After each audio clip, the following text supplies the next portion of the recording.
Hello, I'm Bob Bradley, and this is THE 101, Introduction to Theater and Drama Arts. My guest today is Dr. Michael Maudin, who has come to the academic profession after a long and successful career in the commercial and professional theater. And so we're going to talk to him today both about theater, both as a profession and also as a pursuit of an artistic form. Welcome, Michael. Thank you, Bob. So, in all of your various theater travails that you have been through, what is the purpose of theater for you? Or maybe what did theater do for you? Those are good questions, and very different questions. True. I'll answer the second one first. Okay. What the theater did for me. The theater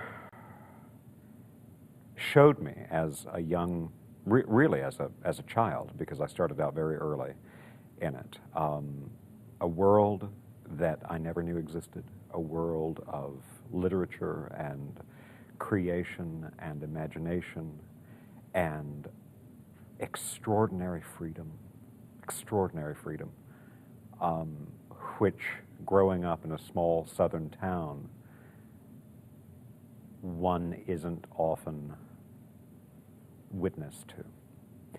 And when I discovered that there was such a thing as the theater that existed and that one could in fact be part of it, it was like the color of the world changed for me. It was like I heard different kinds of music. There was nothing that compared to it. There still is nothing that compared to that experience of discovering the theater as something other than an audience member and realizing instantly that I wanted to be part of it and that it was possible to be part of it. Oddly enough, I think that my involvement in the theater, when I was involved in the theater, followed a trajectory of earlier paths of a profession, one of which for a very long time was being a minister. And I was convinced for quite a while that I was going to go into the clergy. And I think that idea of being of service to a community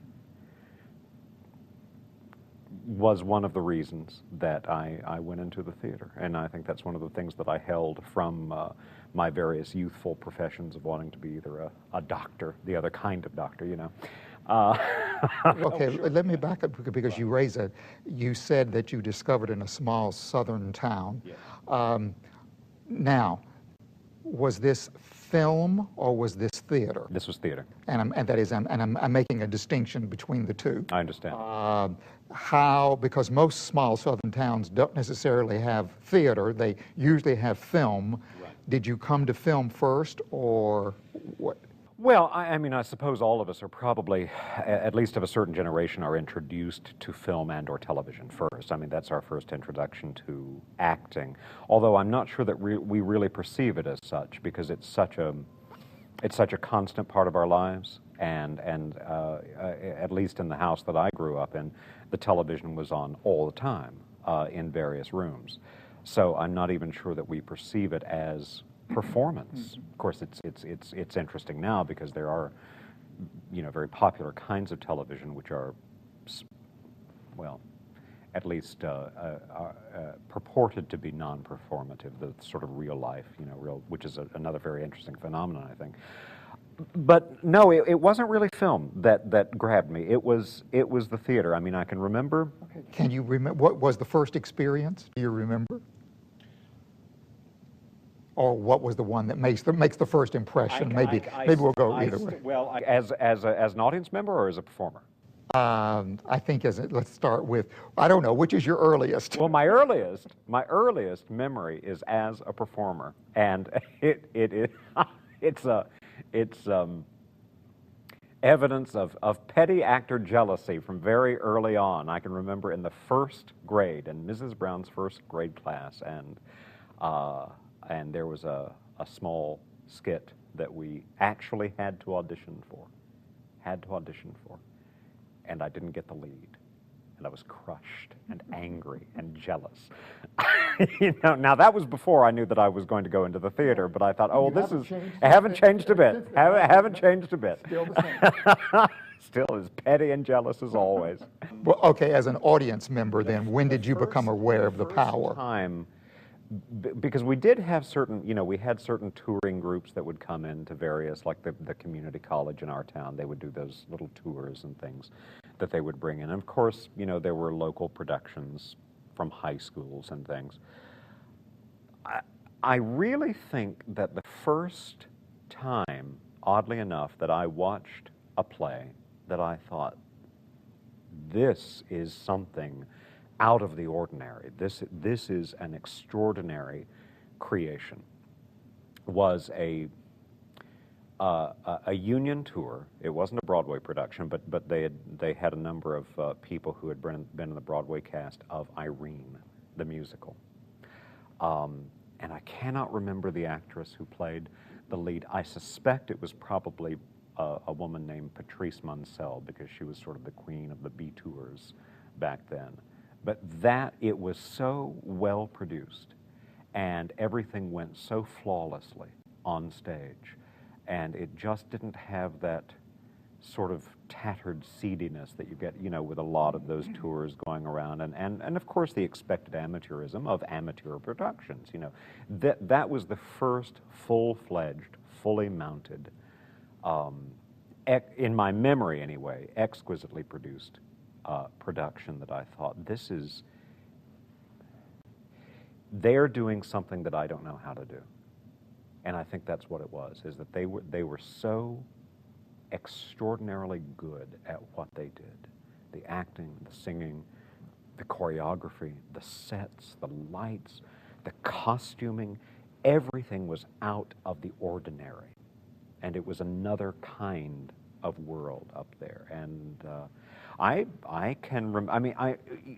think one has a few of those memories of sitting in the theater, and I think that was the first one that I remember. Sitting in the theater after the play is over with your mouth open, because you know that you have witnessed something that you've never seen before. I had another of those experiences many years later watching Christopher Plummer play Iago on Broadway, that I realized I'm never going to see something like this again. Which, again, is part of the wonder of what live theater is about. I mean, there's that question often asked of people, what makes it? And people, to some degrees, I will buy or not buy the idea of its liveness or something. And I think, for me, one of the things is its ephemeral quality, that I realized that on that night, watching that performance, that combination would never happen again, even though performances generally don't change that much during a run. So, yeah, that's the first of what has been a blessedly long series of instances where I can sit in the theater and watch something extraordinary, and on the other hand, sit in the theater and watch something pretty bad too. It's certainly not all magic and wonderful and the thing that we all wish it were all the time. Okay, and now what then, with all of the work that you have done, well, where did this discovery of theater, how did it lead you then into being an artist within the theater? How did you? Well, it started with the beginning of a community theater in my little town. And I was, I think, 12 years old at the time when some people got together, and I must have, I know that I had done some speech contests and things like that, so I guess there was some indication that may have been of interest to me, because I remember that word got through my parents that there was going to be a community theater started, and I got involved in that as a child, really, looking back on it. I mean, it's amazing when I think back of some of the things that I did at such an early age. That led to just by happenstance, a booking agent coming through this small town. He had had several offices established. And by booking agent, basically what his job is that he represents, at that time, several plays and ballets and operas, and he would book them to, like if we were to bring something into Juanita K. Hammond's hall, that he would be the person who would contact the managers of the hall to say, I represent this production, and would you like to put it into your season? And his name is Bill Fegan. And he happened to catch a performance at the community theater. He was staying in town and was impressed with what I did, and offered me a role in a tour that he had booked out. And was really I guess my introduction into the professional theater, of what it was, that again, this was open, it was accessible.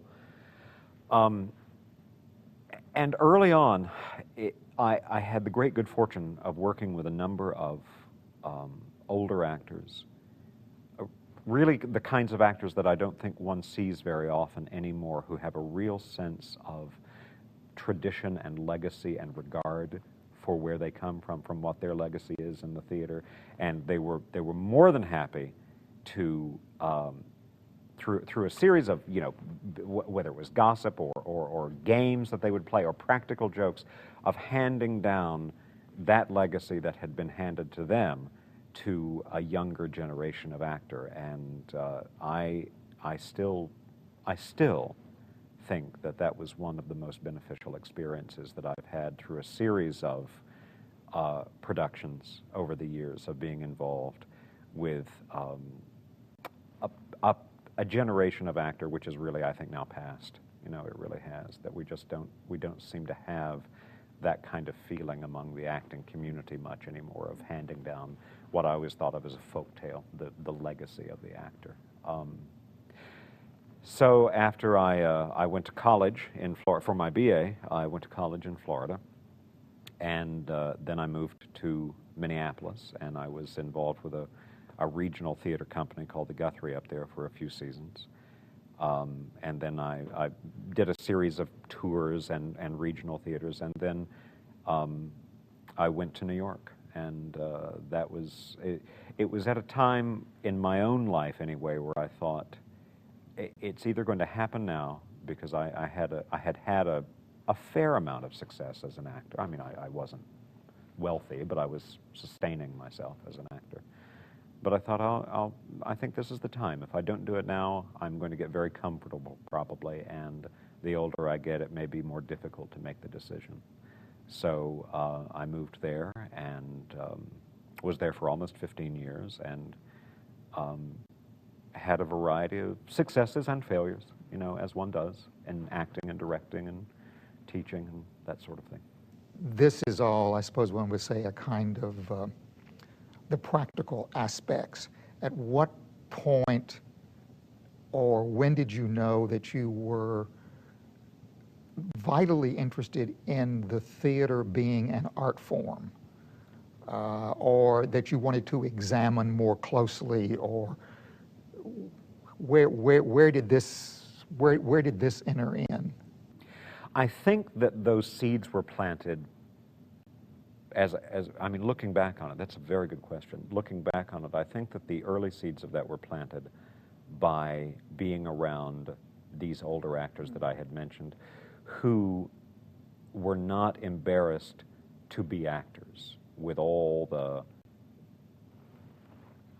sort of inherent eccentricity that implies, meaning that they valued what they did to such a degree that they were not embarrassed to call themselves artists, not embarrassed to realize that they were somewhat on the outside. I mean, a very romantic idea of the actor, sort of that, inspired person looking on the rest of the world.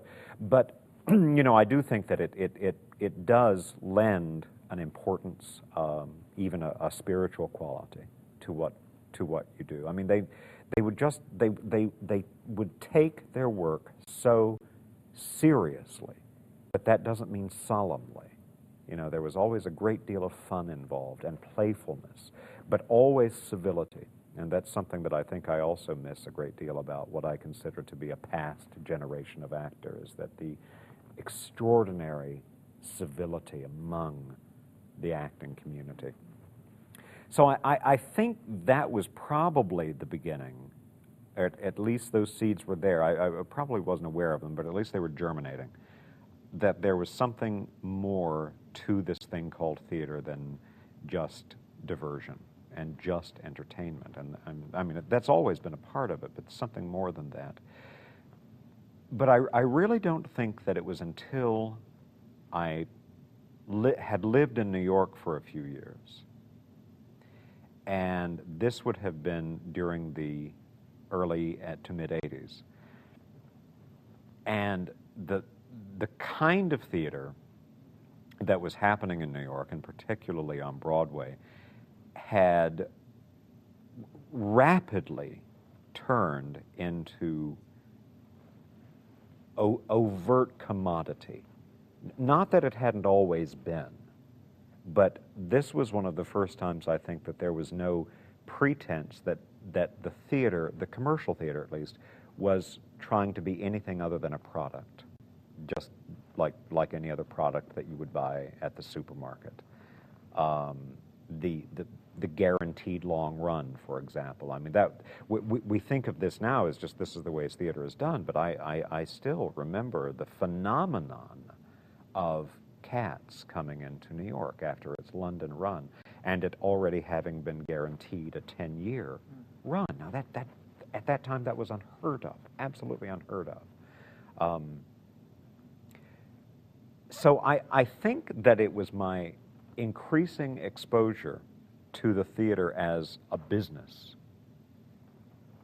as opposed, or at least overshadowing, the idea of the theater as being anything of import other than financial, that really started me thinking about why did I go into this in the first place, and why do I want to be in this? What am I trying to accomplish, both personally from the theater, and also, you know, I suppose when one gets a little older, one starts thinking, how am I, okay, this social consciousness, what am I going to give back to the community, to where I live? What sort of legacy am I going to leave, other than, you know, a few dusty old programs and 8x10s of various toupees that I wore.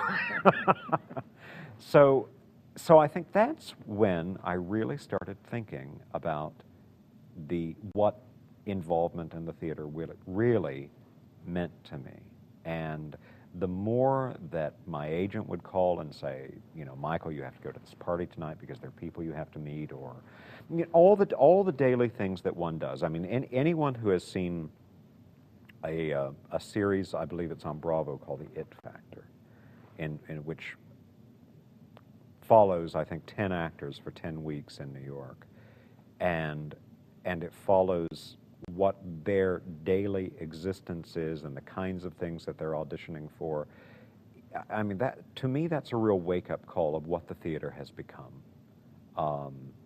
because they are asked to do mundane and ridiculous and embarrassing things in pursuit of a career in the theater. They're auditioning for commercials and auditioning for you know, a soap opera or a spokesperson job, something like that. I mean, to me, it was a very beneficial experience to see something like that, because it reminded me of all the reasons I left the business of theater, because that's what it had become for me. And I thought, if I wanted to be a business person, I would have been much more sensible to follow a corporate, you know, go into a corporate situation, because that way You would be richer. Well, absolutely, you'd be richer. You'd be guaranteed of a certain, you know, if you stay in a certain job a certain, you know, amount of time. You know, if you don't kill anybody, you can almost be guaranteed that you'll be a vice president or something like that. And that's not the way it is in the theater. I mean, there simply are no models for it. So I think when I discovered that this had become more and more a business proposition, or that the field that I was in was more and more a business proposition, is when I thought, no, I'm still going to be in the theater, and I mean, I love the theater. I love the theater. I don't really love what it has become to me, but I still love passionately the theater. But I knew that the kind of theater that I was involved in was not for me. I didn't want to do it. I didn't feel good about it, and I was having some success in it. In fact, when I left it, I was in a very popular production in New York, and it has turned into a very, for me, pale reflection of what the theater historically has always been, or at least seems to have been. Okay, so we're at the heart. What do you want it to be? I think that one of the things that led me to be a scholar of the theater, in addition to being a practitioner of the theater, is I felt that there was an importance in studying its history. And what I realized when I started my academic career is that there seemed to be a power, a danger, a centrality, and an importance about the theater, which, at least in America, and I don't think it's limited to America, but at least in America, we no longer have. And I think that's what has lighted the fires of my pursuit since making the change, is trying to discover what this power, danger, centrality, whatever it was, what was it? And seeing if there is a way to regain it, to make it more vital, to make it more than a fringe activity, which it has become. I mean, the numbers are irrefutable. Over the last 15 years, fewer and fewer and fewer people are going to see the live theater. And this, to me, is not only frightening about a profession that I love, but it's also frightening because of what the theater can offer communities. What is it about the theater? What does it need to be?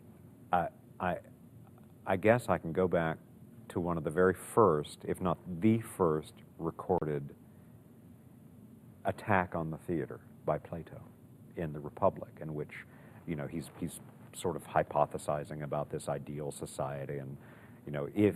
Maybe you should date this approximately. Oh, well, it's, you know, 4th century. Okay, Yeah, BC. BC. Okay, all right. Yeah, long time. Long time ago. Even before you were born. Yes. But in his ideal society, he bans the theater, and he has several reasons. I mean, interestingly enough, a number of his reasons are the anti-theatrical arguments that one still hears concurrently these days. So I think it's very important, if one is in the theater, it's very important to also know what the other side is saying. But one of the reasons that he bans the theater is that even that early, even that close to theater's beginning, Plato says the theater is dangerous because it can often go against the majority thinking of the community. And that must not happen in an ideal society. He is looking for agreement in there. But to me, that's the power and the danger and the centrality of what theater seems to have always had from its beginning, which I don't see it happening much anymore.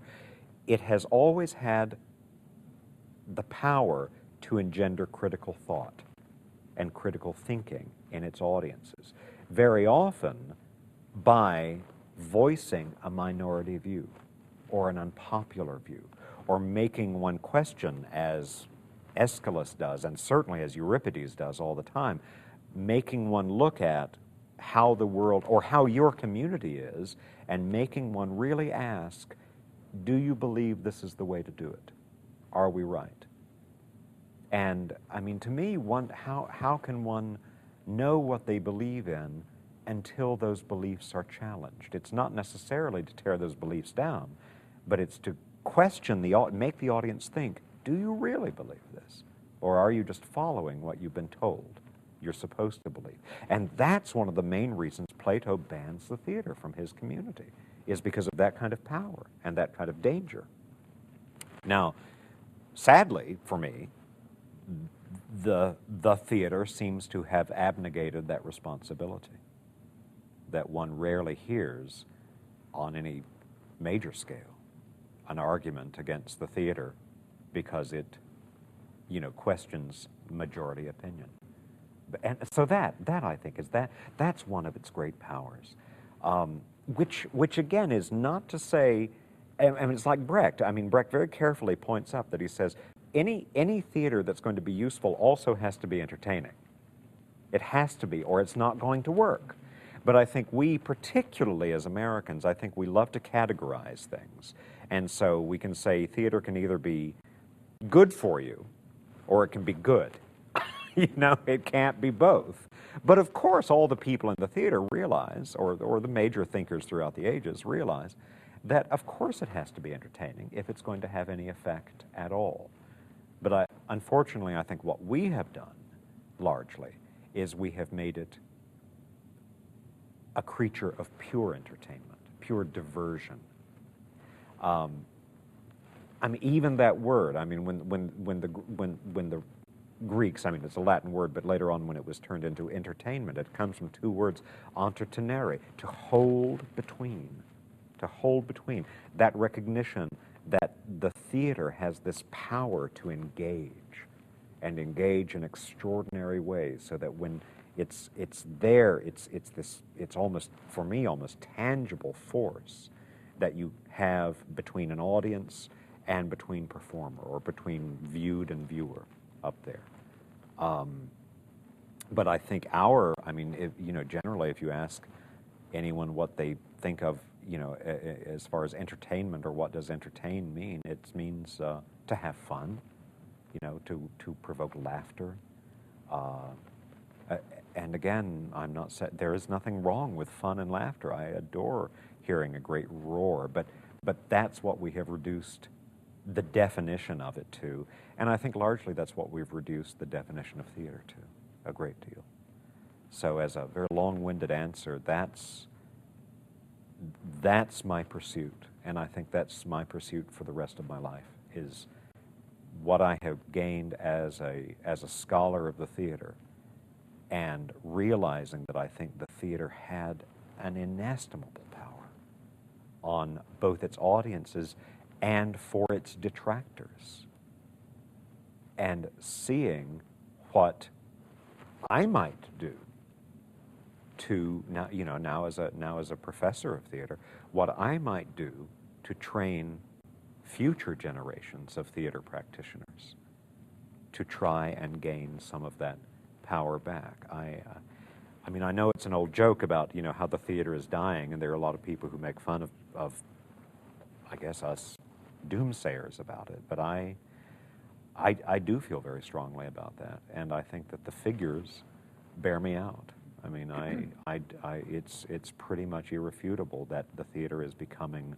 or has become, more and more diminished in its centrality for at least American audiences. So how would you set about to accomplish the goals that you would want? Well, I think, first of all, realize this is a very personal agenda for me.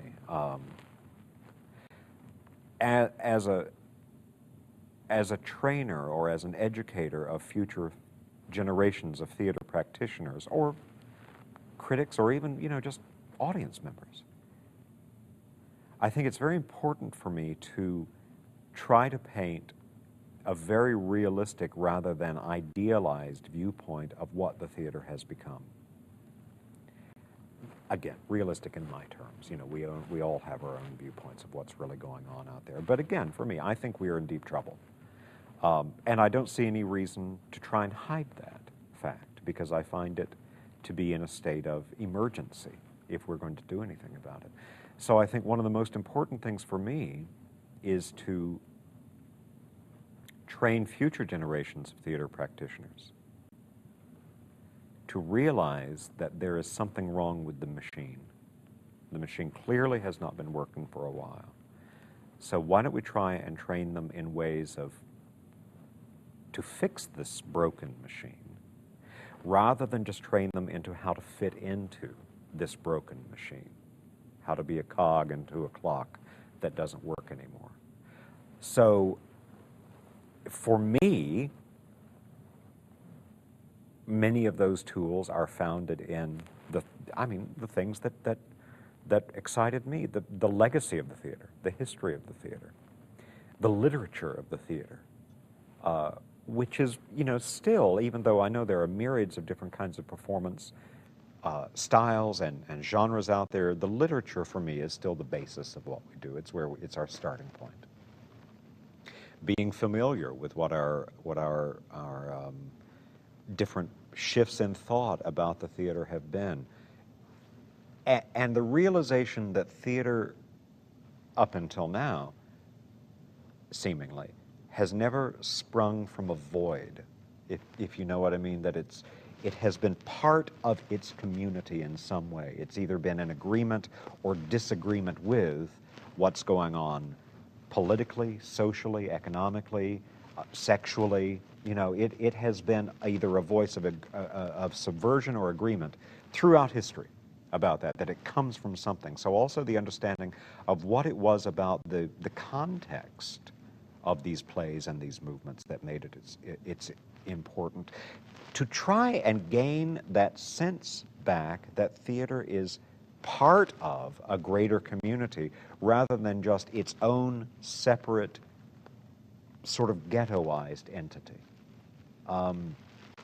There was an actor who is as you know, who's a favorite of mine,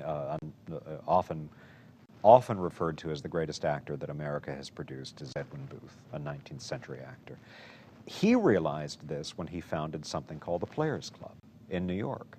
And in its charter that Booth wrote, he recognizes that theater people tend to separate themselves from other professions, from communities, from staying up to date on current affairs.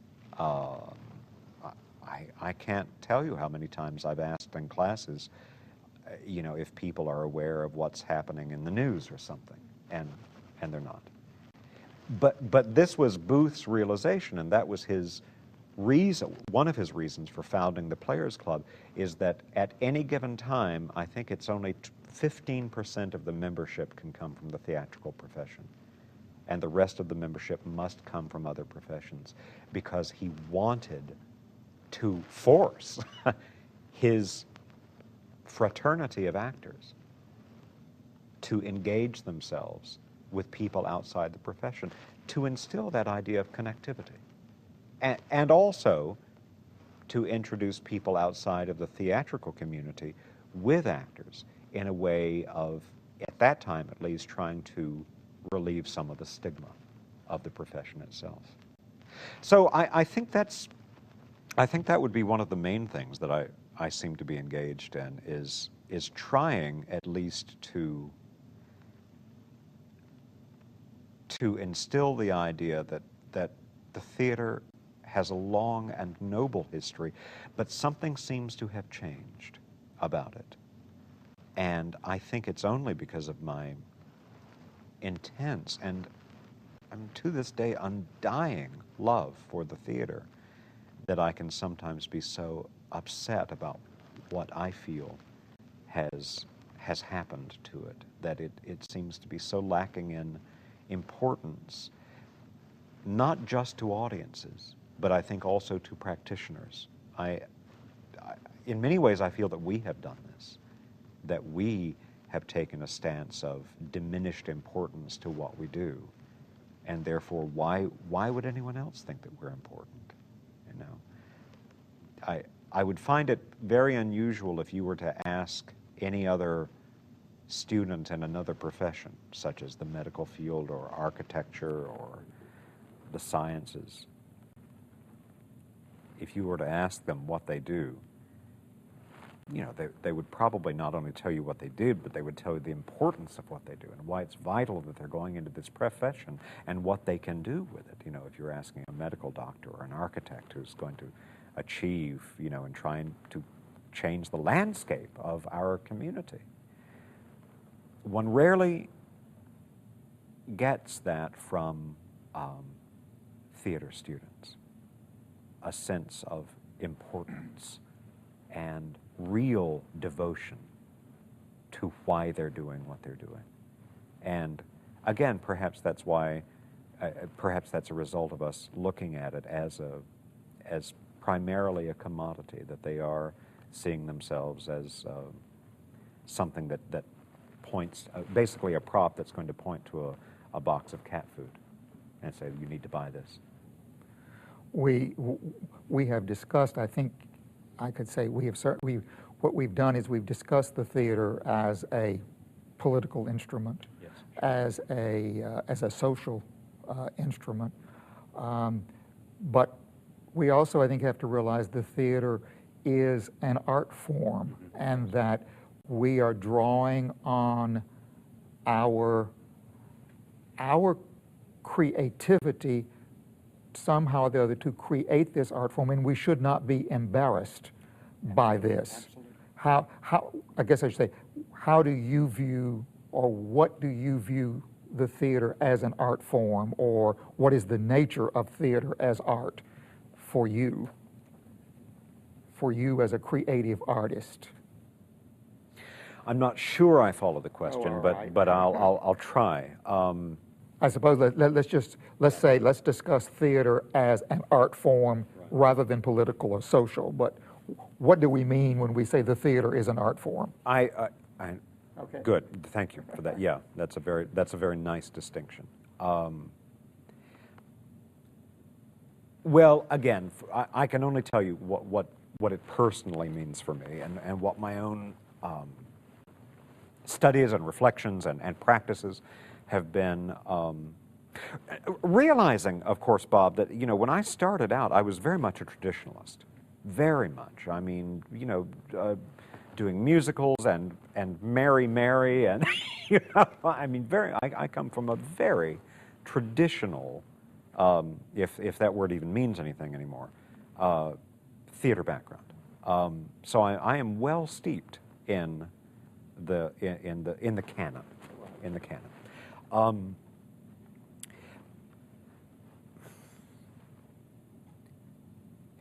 Let me try and distinguish the theater from other performing art forms. Okay. Maybe that's a way into it. All right, is that the history of the theater seems to clearly demonstrate that until relatively recently, and I'm talking about just a little over 100 years ago, when a person went to the theater, they entered into a discrete, unique world which operated on its own terms. Meaning, basically, I think that when you went into the theater, you accepted the theater's rules of what performance is, and what a character is, and what writing is, that it was not every day, that when you left the outside world, you left the outside world, and you went in to another very strange and, you know, in my view, very wonderful kind of world, which, I mean, Thornton Wilder has a marvelous essay on the strangeness of Greek theater, about how, you know, he takes the figure of Medea and he says, now look, you've got, you know, a huge theater out there. You know, if you're looking at Epidurus or one of those, you're dealing with, you know, 5,000 seats out there, 5,000 people. So, you know, the actors are quite small. The figure of Medea, a woman, is played by a male in a mask, usually, depending on when it's going to be, you know, upwards of 7 to 8 feet high, in ritualized movement, and very possibly chanting and or singing most of the lines. So this is not a representation of the outside world. This is its own world in there that the audience must agree to for it to work. With the advent of the relatively new genre of realism in the theater, with, and I'm sure you'll be going over, later on in the course, people like Ibsen and later on Chekhov, and largely based on Zola and the sort of scientistic movement of the mid-19th century. Then the theater started to be looked at as sort of a petri dish, or a glass slide on a microscope, in which you had this world on the stage which replicated the world outside the theater, and you had audiences sitting back, purposefully disengaged in a scientific manner, that they're going to look and see what this experiment does up there. They're going to not intrude on it. Very much like in physics, the idea that you're never supposed to intrude yourself into the experiment, or it's invalidated. Now, this was a very powerful movement in the theater for a very long time. But then came the advent of motion picture, and then a little while later, television, who could replicate reality in ways that the theater could never attain. If you need to do a Sound of Music and you need the Alps, you just go to the Alps. You just go there. It's not a set on stage, it's not a suggestion. It is the real mountain for Julie Andrews to come careening over. We can never do that on stage. And yet, it seems to me that we have not given up on that idea, on that definition of that's what the theater is that it is reality and it's realism. And we seem to be constantly trying to come up to the level of replicating the outside world to the degree that the cinema or television can do, and we never will be able to do it. And therefore, it's almost as if we are constantly, that to me is what is the basis, or one of the bases of our power and our magic, if I can use a word like that, is the theater's own peculiar language of communication. It's a language of symbols. It's a language of making an audience work with the performer, with the director, with the designer, instead of just sitting back and watching their work, that you must be actively engaged in the creation process so that you are, in fact, a co-creator. So we are asking the audience to bring, each person to bring his, her imagination, her creativity to this, and now engage it with what you are seeing on stage. Exactly. So it becomes this co-creation between performer and performer. I mean, I also include director and designer. To this co-creation between what the viewed is and the viewer.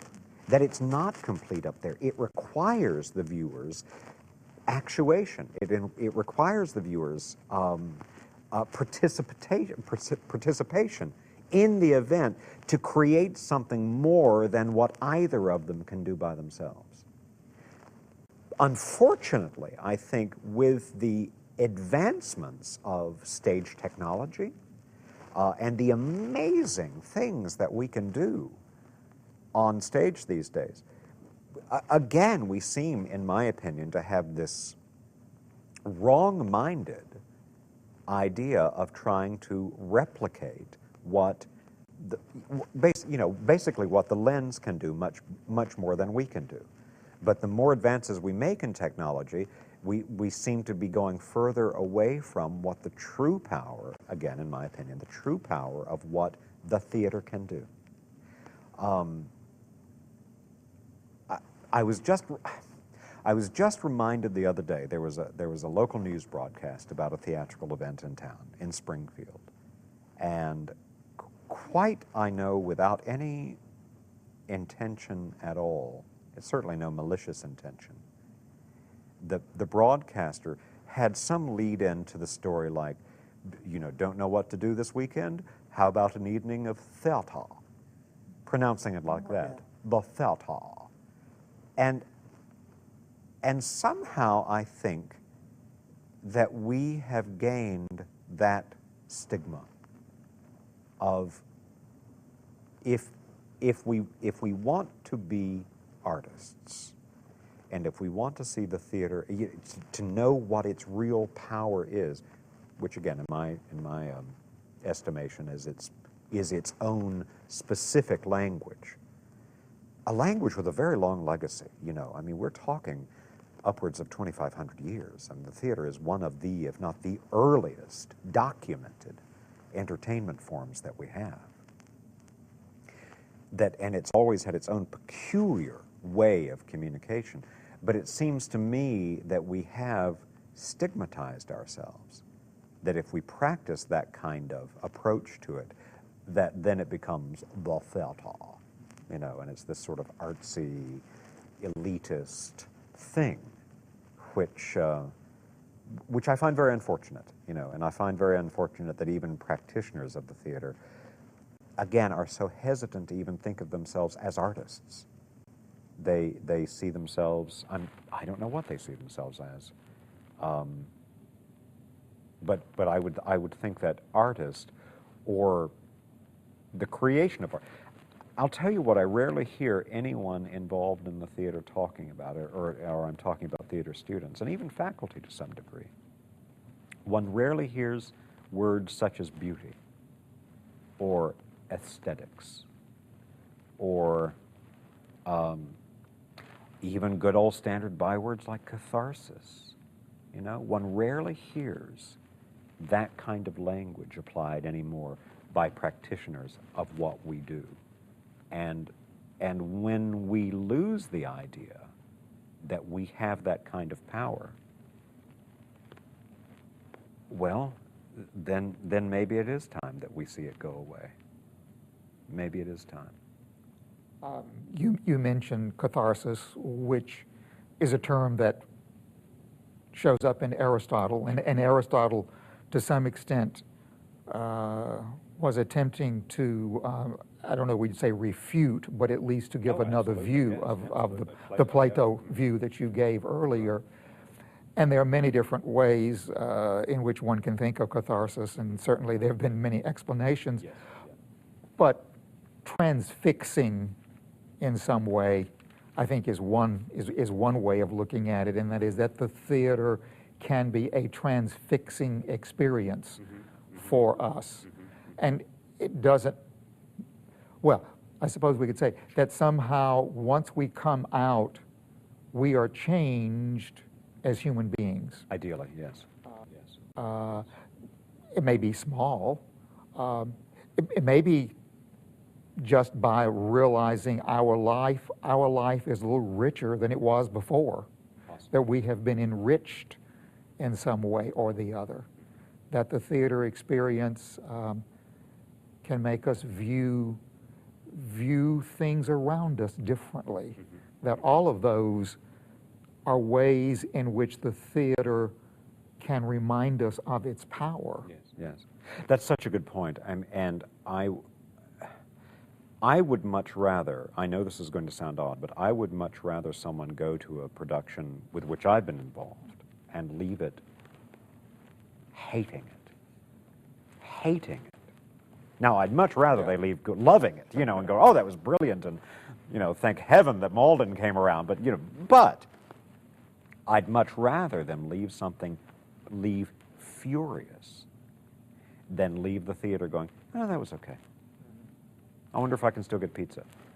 Because at least if you're furious, it's going to stay with you. It stays with you. It has elicited something. It has, and again, you know, maybe this is, as you quite rightly said, maybe this is an approximation of what catharsis can be, but at least it has engendered a strong response that you are not the same person you were when you entered that theater 2 or 3 hours earlier.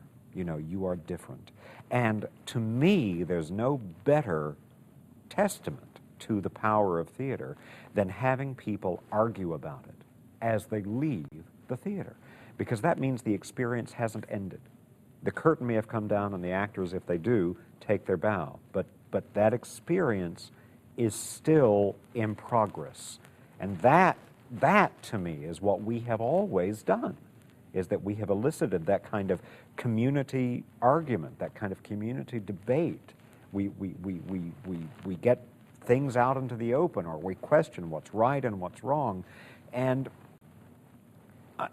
unfortunately, I think what we are generally trained to do now is to accommodate the public desire for nice, neat little packages that are completely answered and wrapped in a bow and presented to the audience, so that, in fact, there is nothing more to discuss. There is nothing more to debate. One even sees that, I think, in performances. You know,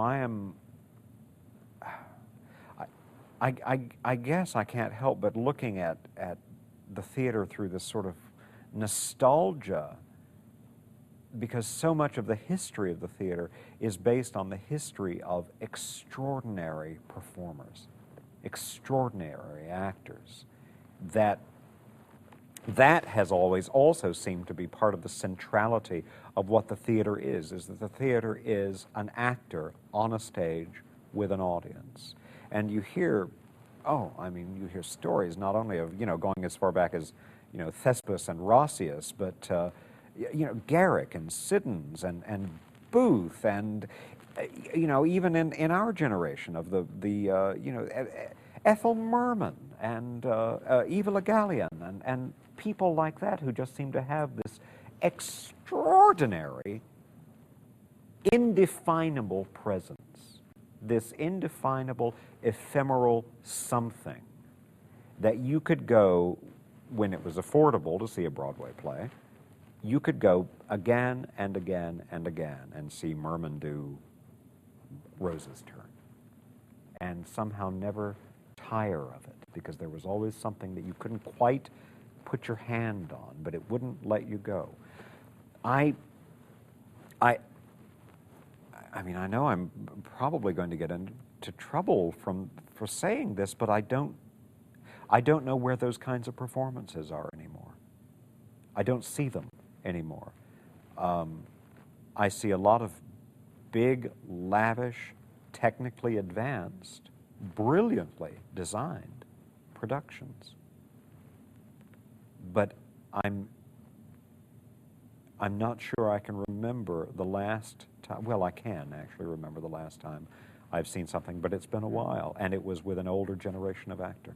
I think one of the things that we have forgotten today, especially with Broadway productions in which one goes and sees money and more money and more money being spent, but that it does, as you have already indicated, the power comes down to what happens between the performer and the audience, and how at that point the performer reminds the audience, I am the shaman, and I am here to reawaken in you memories that you don't even know about. Absolutely, Bob, and I would love for us to reach the point where we feel comfortable enough to use terms like that with our students again, because I do think it's important. I mean, whether it's shaman, whether it's, if you go to the Artaud idea of the actor-priest, whatever it is a mighty and important responsibility. And I cannot think of, you're quite right, I cannot think of any more powerful connection that I have ever experienced than the one shared between an audience and an actor when it's there. But again, where do they come from these days? Because you seem to need to have a wonderfully bold defiance, which all the great actors have always seemed to have, instead of just an acquiescence. And you, as an actor, know when that happens. Oh, I think so. And it doesn't happen every time. No, absolutely. Absolutely. No. But when it does, you know that it's happened. Yes, absolutely. I can remember one time seeing Cleo Lane, and this is a singing experience and not even theatrical, Sure. but seeing Cleo Lane, and when she was doing Send in the Clowns, and I've seen her do it 2 or 3 times, but only one time she finished, and there was an absolute hush. Yes. Nobody wanted to break, nobody even applauded because nobody wanted to break the moment. And there came this look over her face like, what just happened? Yes. You know, what? And then of course the wave came. And many times I've seen it do even that same song, and it just happened that one particular night. Yes, yes. And that's the very special power of the theater, I think, that we've been talking Yes, about. I mean, it is so indefinable and so ephemeral. It really is something, it really is an incredible power. And what's just a question of psychology or mysticism or whatever it is, it's something that I would love to see us try to regain, truly. Thank you, Michael. Thank you, Bob. Very much. You bet. Appreciate this.